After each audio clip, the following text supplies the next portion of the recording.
இப்போ இந்த வயநாடு பிரச்சனைகள் போயிட்டு இருக்குல்ல சார், இதற்கு பின்னாடியும் ஒரு அரசியல் நடக்கிறதா அப்படின்னு ஒரு கேள்வி வந்துக்கிட்டே இருக்கு. பலரும் தூங்கி எந்திரிச்சப்ப தன் வீடு குடும்பம் எல்லாமே இல்லை. 10 அடி உயரத்துக்கு பாறைகள் உருண்டு வருதுன்றாங்க. ஒரு கிராமமே கிட்டத்தட்ட என்ன ஆச்சுன்னே தெரியல அப்படிங்கிற மாதிரி இருக்காங்க.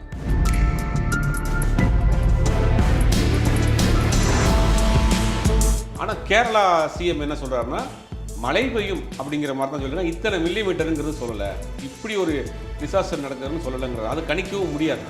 அப்போ இவங்க மழை பெய்யுங்கிறது கேரளாவை பொறுத்த வரைக்கும் ஜூன் ஜூலைங்கிறது ஒரு மான்சூன் சீசன். அது இந்த மாதிரி நிலச்சரிவுங்கிறது யாருமே கெஸ் பண்ண முடியல.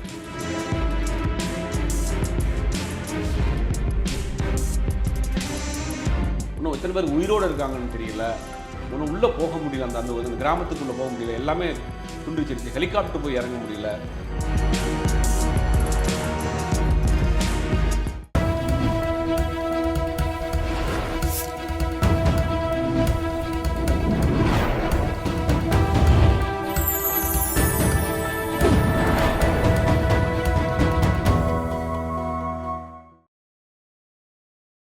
சேனல் 5 தமிழ் நேயர்களுக்கு வணக்கம்.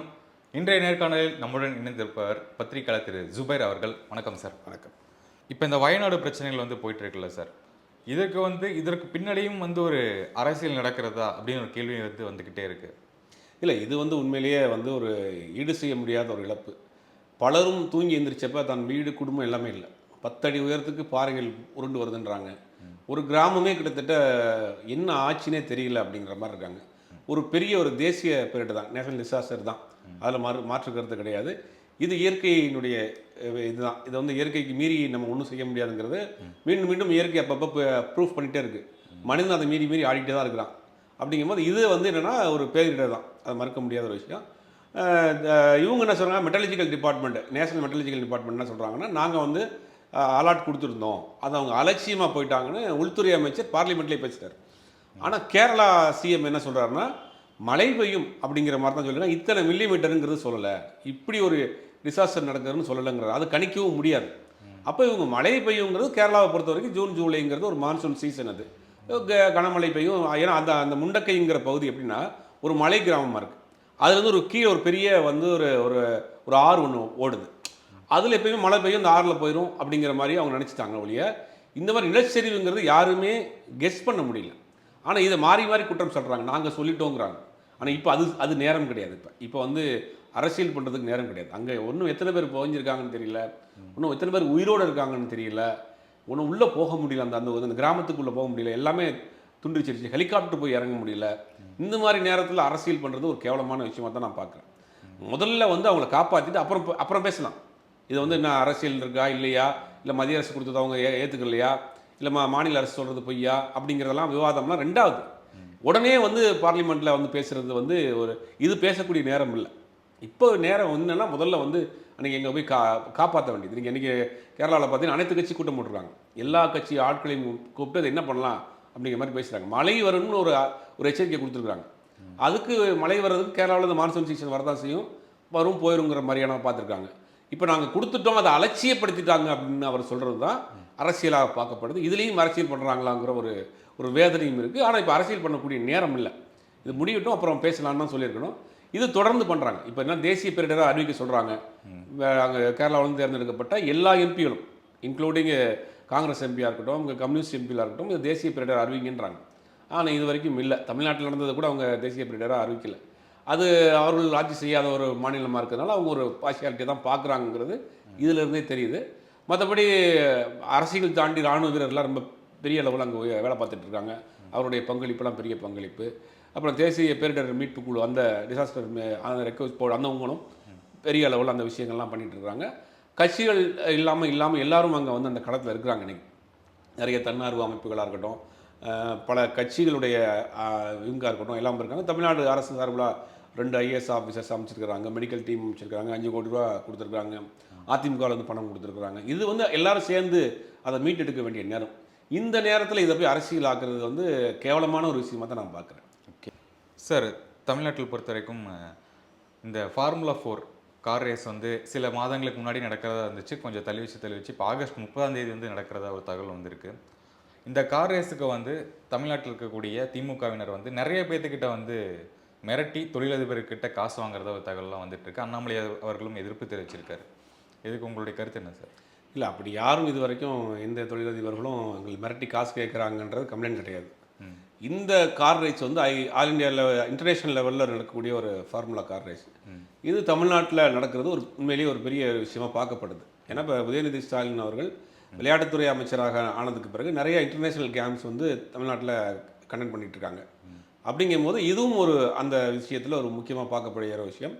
எதிர்க்கட்சிகள் வைக்கக்கூடிய குற்றச்சாட்டு இதை வந்து நம்ம பின்ன யாராவது கேட்டு மிரட்டியிருக்கிறாங்க அப்படின்னு யாராவது ஓப்பனாக பேசியிருக்காங்களான்னா இது வரைக்கும் இல்லை. இல்லை யாராவது இந்த மாதிரி ஏதாவது லீக்கான ஆடியோ வந்திருக்கு, வீடியோ வந்திருக்கு எங்கள்கிட்ட கேட்ட மாதிரினா அதுவும் இல்லை. இவர்களாக ஒரு விஷயத்த சொல்கிறாங்க, இந்த மாதிரி ஆளுங்கட்சி கேட்குறாங்க அப்படின்னு. இது பொதுவாகவே வந்து இந்த மாதிரியான நிகழ்ச்சிகள் நடக்கிறப்ப எந்த ஆளுங்கட்சியாக இருந்தாலும் சரி டொனேஷன் ஆட்டோமேட்டிக்காக சில ஸ்பான்சர்ஸ் கொடுப்பாங்க. அது வந்து அவங்க எந்த உதாரணத்துக்கு சொல்லணும்னா எந்த ஆளுங்கட்சியாக இருந்தாலும் சரி, அதிமுக இருக்கட்டும் திமுகவாக இருக்கட்டும், இந்த மாதிரியான ஒரு நிகழ்ச்சி நடக்கிறப்ப அந்த அதுக்கு நாங்கள் அது வந்து டொனேஷன் ஒரு ஸ்பான்சர் வருவாங்கன்னு வச்சுக்கலாம் சார்.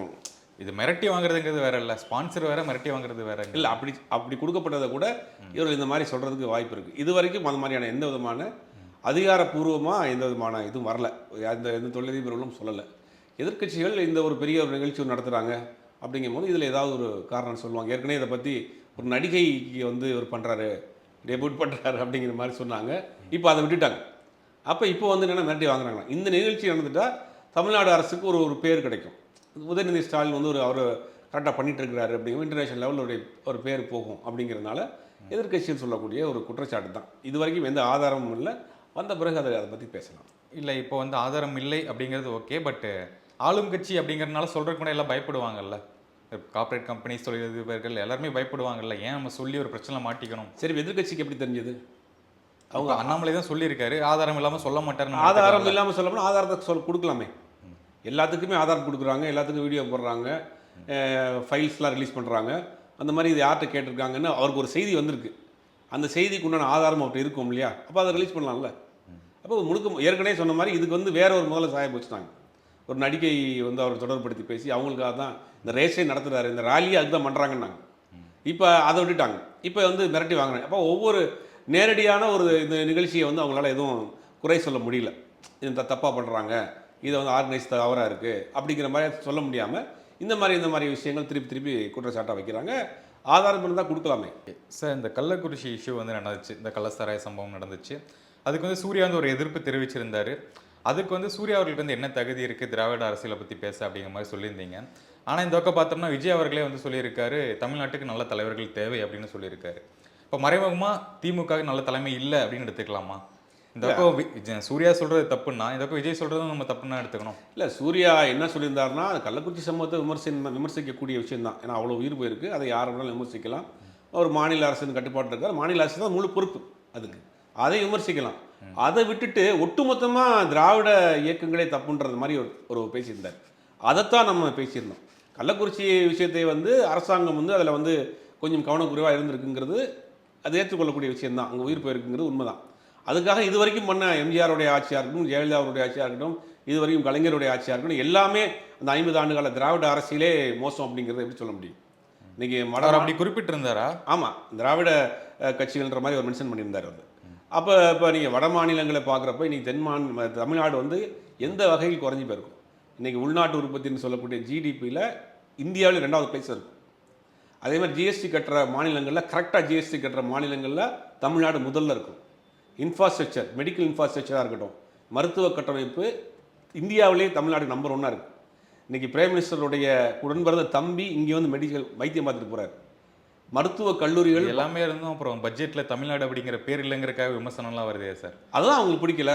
இங்கேருந்து நீங்கள் பாட்டாளி மக்கள் கட்சி அன்புமணி ராமதாஸ் சொன்னார், இங்கேருந்து ஒரு 20 எம்பியில் போயிருந்தால் உங்களுக்கு அள்ளி கொடுத்துருப்பாங்கன்றாரு.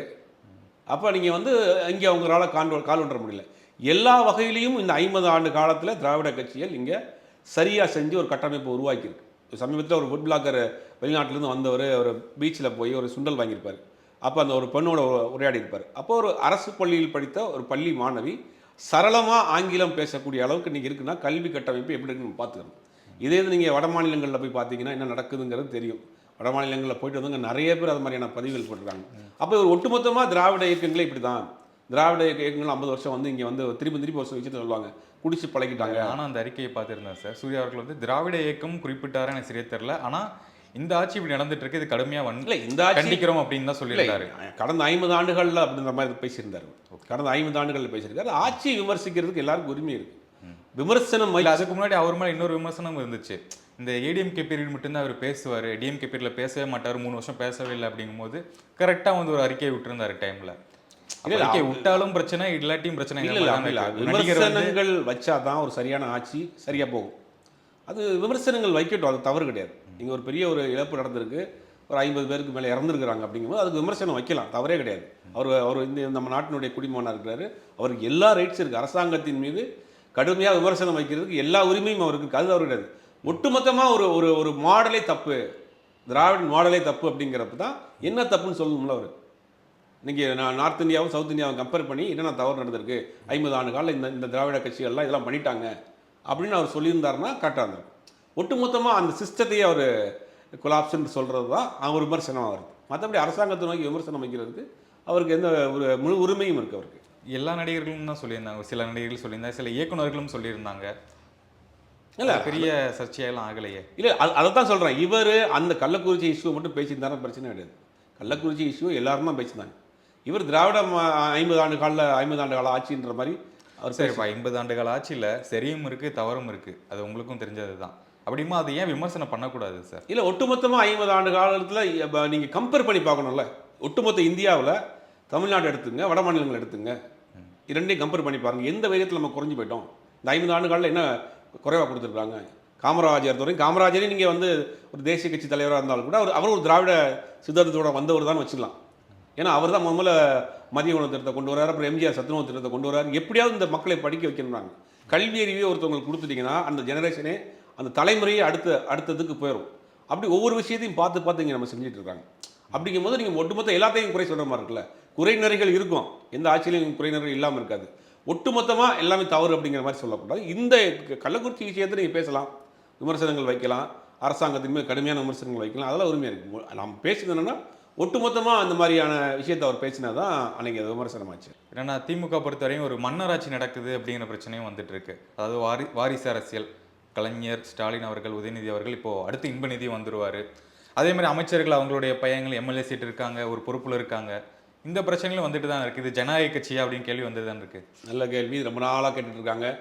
வாரிசுகள் மட்டும்தான் திமுகவில் இருக்க முடியுமா அப்படின்னு.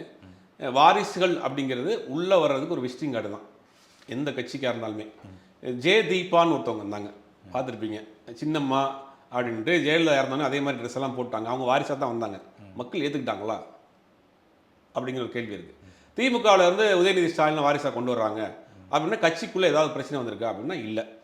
சரி, பொதுமக்களை போய் சந்திக்கிறாரு, தேர்தலில் நிற்கிறாரு, மக்கள் நிராகரிச்சுட்டாங்களா அப்படின்னு இல்லை. எல்லா மக்கள் சேர்ந்து தான் ஓட்டு போட்டிருக்காங்க. 1.5 லட்சம் பேர் சேப்பாக்கம் திருவள்ளிக்கேணில் ஓட்டு போட்டு தான் அவர் இன்றைக்கி சட்டமன்ற உறுப்பினராக இருக்கார், அமைச்சராக இருக்கார். அப்போ கட்சி நிர்வாகிகள் ஏற்றுக்கிட்டாங்க, பொதுமக்கள் ஓட்டு போட்டு ஏற்றுக்கிட்டாங்க. உள்ளே வந்து அவருடைய செயல்பாடுகள் எப்படி இருக்குன்றதை பற்றி தான் விமர்சனங்கள் வைக்கணும். எடுத்தோடனே வாரிசுங்கிறதுக்காக வந்து இன்றைக்கி வந்து அவர் வந்து அடுத்து இன்பநிதி நம்ம ஏற்றுக்கலாம் அப்படிங்கிறீங்களா? இன்பநிதி ஏற்றுக்கிறேன்னா அதாவது என்னென்னா நீங்கள் அவர் அது காலம் தான் முடிவு பண்ண வேண்டிய விஷயம். கட்சி நிர்வாகிகள் தான் முடிவு பண்ண வேண்டிய விஷயம். மக்கள் தான் முடிவு. நான் வந்து ஏற்றுக்கிறேன்னா நான் சொன்னோன்னே அதான் ஒரு விசிட்டிங் கார்டு உள்ளே வராரு, நல்லா ஒர்க் பண்ணுறாரு அப்படிங்கும்போது ஓகே இன்பநிதி நல்லா ஒர்க் பண்ணுறாரு, நம்ம ஏற்றுக்கலாம் அப்படிங்கிற மனநிலை திமுகவினருக்கு வந்துடும் அப்படின்னு நினைக்கிறீங்களா? அது காலம்தான் முடிவு பண்ண வேண்டிய விஷயம். இது நானோ நீங்களோ கட்சி நிர்வாகிகளும் பொதுமக்களும் முடிவு பண்ண வேண்டிய விஷயம். இப்போ எத்தனை பேர் வாரிசை வந்து சக்ஸஸ் பண்ணிட்டாங்க? நீங்கள் வாரிசை எதிர்த்து நாங்கள் அரசியல் பண்ணுறோன்னு சொல்கிற பாஜகவில் நீங்கள் ஜேபி நட்டா யார்? பாஜகவினுடைய தேசிய தலைவர் இருக்க ஜேபி நட்டா இமாச்சல் பிரதேசனுடைய முன்னாள் முதலமைச்சருடைய பையன். இப்போ வாரிசுங்கிறது ஆட்டோமேட்டிக்காக வந்துடுது இப்போ எந்த கட்சி, எல்லா கட்சிக்குமே. ஆனால் திமுகவுக்கு அது கூடுதலான ஒரு முத்திரை. அது என்ன பிரச்சனையாக இருக்குது? ஆமாம், எல்லா கட்சியிலும் வாரிசு வந்திருக்கு. இப்போ ஓபிஎஸ் பையன் கொண்டு வந்திருக்காரு, ஓபிஎஸ் சிஎம் இருந்தார், ஓபிஎஸ் பையன் எம்பியாக இருந்தார். இப்போ அது வந்து வாரிசு வரலையா அவங்களுக்கு? பிஜேபியில் எத்தனையோ வாரிசு தலைவர்கள் இருக்காங்க, அப்போ வாரிசாக வரலையா? இருக்காங்க சார். தொடர்ந்து இந்த தலைவர் பதவி, பொதுச் செயலாளர் பதவி அப்படிங்கிறது தொடர்ந்து அவங்க குடும்பத்திலே வர்றது தானே இங்கே பிரச்சனையாகுது. இல்லை, மக்கள் ஏற்றுக்கிறாங்க, கட்சி நிர்வாகிகள் ஏற்றுக்கிறாங்க, பொதுக்குழு தீர்மானம் ஏற்றுக்கிறாங்க, செயற்குழு தீர்மானத்தில் ஏற்றுக்கிறாங்க, மக்கள் ஓட்டு போடுறாங்க. இப்போ உதயநிதி ஸ்டாலின் மக்கள் ஓட்டு போடாமல் நிராகரிச்சிருந்தால் வாரிசை கொண்டு வந்தாங்க, மக்கள் தூக்கி போட்டாங்க அப்படின்னு சொல்லலாம். உதயநிதி ஸ்டாலின் அமைச்சராக கொடுத்துருக்காங்க, துணை முதலமைச்சராக வர்றாருன்னு வச்சுங்க. அடுத்த தேர்தலை சந்திக்க போகிறார். அந்த தேர்தலில் என்னப்பா திருப்பி திமுக இதே கொண்டு வந்திருக்கீங்க அப்படின்னு பொதுமக்கள் வேணாம்னு ரிஜெக்ட் பண்ணால் பொதுமக்களே ஏற்றுக்கல அப்படின்னு சொல்லலாம். அப்போ எல்லோரும் அவருடைய செயல்பாடு தான், நீங்கள் சினிமாவாக இருக்கட்டும் அரசியலாக இருக்கட்டும், வாரிசுங்கிறது உள்ளே வரக்கூடிய ஒரு விசிட்டிங் கார்டு தான். அவர்களை தக்க வச்சுக்கிறதுங்கிறது அவர்களுடைய திறமையை பொறுத்து, அவர்களை ஏற்றுக்கொள்ளுங்கிறது மக்களுடைய அவருடைய செயல்பாடுகளை பொறுத்து. வாரிசுங்கிறது ஒரு ஒரு ஒரு மேலே ஓட்டக்கூடிய ஒரு பிராண்டு தான். செயல்பாடு தான் அவங்கள வந்து தலைவராக இல்லையாங்கிறது முடிவு பண்ணும், காலம் தான் முடிவு பண்ணும். ஓகே, இப்போ துணை முதலமைச்சராக வராரு அப்படிங்கிற தகவலும் வந்துட்டு தான் இருக்கு. துணை முதலமைச்சராக வந்தாருமே சீனியர் அமைச்சர்கள் நிறைய பேர் இருக்காங்க, அவங்கள தாண்டி எப்படி கொடுப்பீங்க அப்படின்னு உட்கட்சிக்குள்ளேயே ஒரு விமர்சனங்கள் வருது அப்படின்னு தான் நம்ம கேள்விப்படுறோம். இப்போ அப்படி பார்த்தீங்கன்னா அவங்க கலைஞர் சிஎம்மாக இருக்கிறப்ப தான் இவரை டெப்டி சிஎம் ஆக்குனாங்க. அப்பயும் அவருக்கு சீனியரான அமைச்சர் துரைமுருகன் போன்றவர்களாம் இருந்துட்டாங்க, ஏற்றுக்கிட்டாங்கல்ல.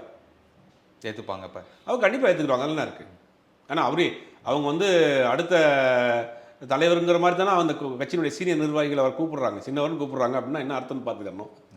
அதனால ஸ்டாலினுக்கு அடுத்தவர், கலைஞருக்கு அடுத்தவர் அந்த மாதிரி எடுத்துக்கலாம். அந்த மாதிரி எடுத்துக்கிற வேண்டியது, அவ்வளோதான். சரி, ஓகே சார், நம்ம தொடர்ந்து பேசுவோம் சார். இந்த நேர்காணலுக்கு மிக்க நன்றி சார். நன்றி. வணக்கம் சார். இந்த சேனல் 5 தமிழில் சப்ஸ்கிரைப் பண்ணுங்கள், லைக் பண்ணுங்கள், ஷேர் பண்ணுங்கள். ரொம்ப நல்ல சேனல், மக்களுக்கான ஒரு சேனல். நீ கட்டாயமாக பகிருங்க. நன்றி.